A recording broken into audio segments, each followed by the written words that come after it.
FM News Talk 97.1. On-demand audio. Senator Hagel did not do a very good job before the Armed Services Committee this week. I think the opposition to him is intensifying.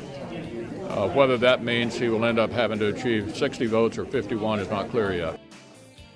Well, that's what Mitch McConnell says, but it still remains to be seen. There's a lot of fighting over Chuck Hagel. I can't believe it's gone on as long as it has. So for this and other issues, we go to our good friend Stephen Yates of the D.C. International Advisory, dciadvisory.org. Stephen, happy Monday to you. Hi, Dana. Thanks for having me. Of course. First of all, let me ask you this. Do you have any expectation of Chuck Hagel being confirmed? Oh, I think that the odds are he will be confirmed until our wonderful senators prove otherwise. Oh, my. I was hoping you would say something else. I don't like that at all. It just, with such a disaster of a hearing, and even, you had Robert Gibbs on the Sunday show circuit this weekend saying that, he was unprepared and it was a disaster. And, when he said he was unimpressive and unprepared, that, you would think that would be a huge nail in the coffin of any expectation of him being confirmed because, Gibbs still has a direct line to the admin. Absolutely. All of what you said is true, and one wonders if the esteemed Mr. Gibbs knew all of this. Where was he in the prep process with his pals back in the White House? Who's responsible for all of that? And in the end, who nominated this guy anyway? But from what I hear from people in the committee is that they still anticipate a committee vote next Thursday and a floor vote the following week. And so what we have is the fact that elections have consequences, and we tend to have a lot of mush in the esteemed upper body of our Congress. Right. A lot is fluid. Senator Hagel did perform very poorly, seemed basically not intelligent and not prepared.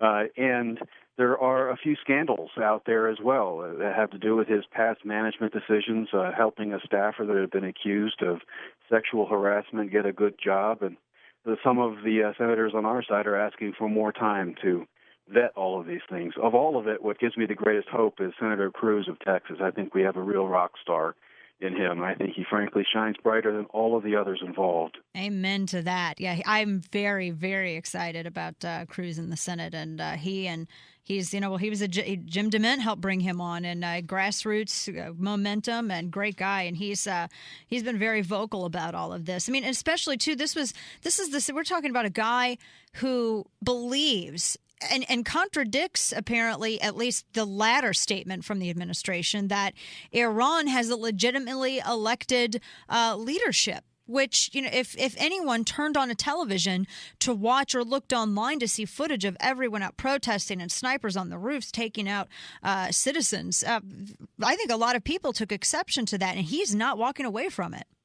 Yeah, it was substantively bad, and in terms of the way he delivered it, it was one of the greater hello McFly moments I have ever seen on national television by someone who's being put forward for a position of great responsibility. Yes. This makes me very concerned when I think about now we have Kerry as Secretary of State. When I look at Hagel, you can see the president's second-term foreign policy already coming together. I think we're going to see the castle gates lowered for Iran, as I see. What is your take on this? I agree completely, and I think this has been foreshadowed. We've had a lot of debate over the last several weeks and months about who President Obama might pick and what influence those people might have on him. But I think what we're seeing very clearly is he's picked people that reflect what he believes and what he wants done, now that he perceives himself having no obstacles in domestic politics or in the Congress, really, to stand in his way of doing what he had in mind to do, which is outreach to enemies in the real sense, believing in the power of his personality and talk to keep us safe. And I just don't believe that anyone has that ability against the evil that's mounted against us. Switching over to Kerry and Clinton, I have difficulty in believing that Hillary Clinton just had enough. Was this just an exit for her to protect her from Benghazi and perhaps protect the administration as to what would be discovered through her on Benghazi?